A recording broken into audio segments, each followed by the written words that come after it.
Hey guys, welcome back to Builds by Maz.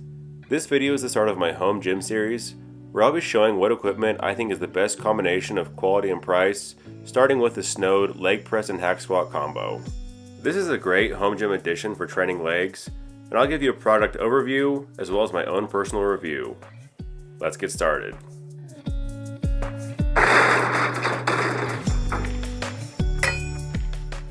This machine ships in 2 boxes.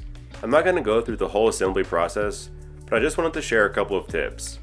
I found it easiest to take everything out of the boxes first, so I had it all laid out. You also want to assemble the leg press where you want it in your home gym, because the finished product is pretty heavy.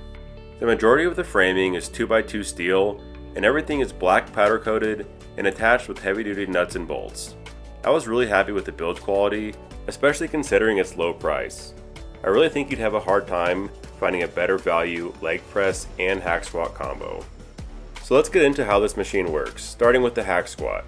You step back into the machine and there are these handles here for you to hold on to, and then you can basically do squats at a 45-degree angle. Hack squats are great for isolating your quads, and it gives you a different movement than traditional squats. Once you've finished, you can re-rack the weight using these safety bars on the sides. The next exercise you can do on this machine is a reverse hack squat. It's basically the same as a hack squat, except you're facing the other direction. This is a great alternative to the standard barbell squat. It targets similar areas of your legs without putting as much strain on your back. The back and headrest pad is removable, and it's got this slot built into the back, which you can slide a pin through. There's a corresponding slot at the top of the machine when you're doing hack squats, as well as one on the bottom, which you can use for leg press. To switch from hack squat to leg press, all you need to do is remove the pin, take the back pad and place it at the bottom of the machine, and then re-secure the pin. This metal plate then easily folds down and locks in place with the spring knob. It's now ready to be used as a leg press.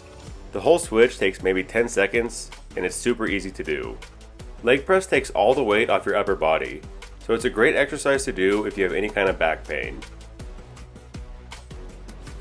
To switch back, simply pull the knob to fold up this foot platform, and then move the back pad back up towards the top.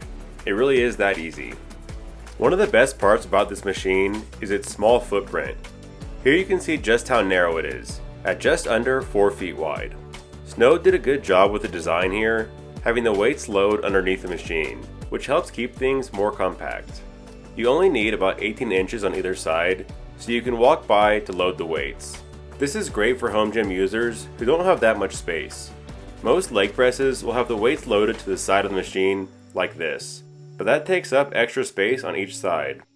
All the padding on this machine is good solid high density foam. It's got decent thickness, and I've been happy with both the back and shoulder pads. Another thing I like is the large size of this lower foot plate. You've got plenty of space to vary your stance when doing hack squats or reverse hack squats. Using a wide or narrow stance or moving your feet up or down will change how the exercise targets your muscles. You can also change the angle up or down. This can also affect the angle when doing leg press. On the flip side, the foot platform when doing leg press isn't as good.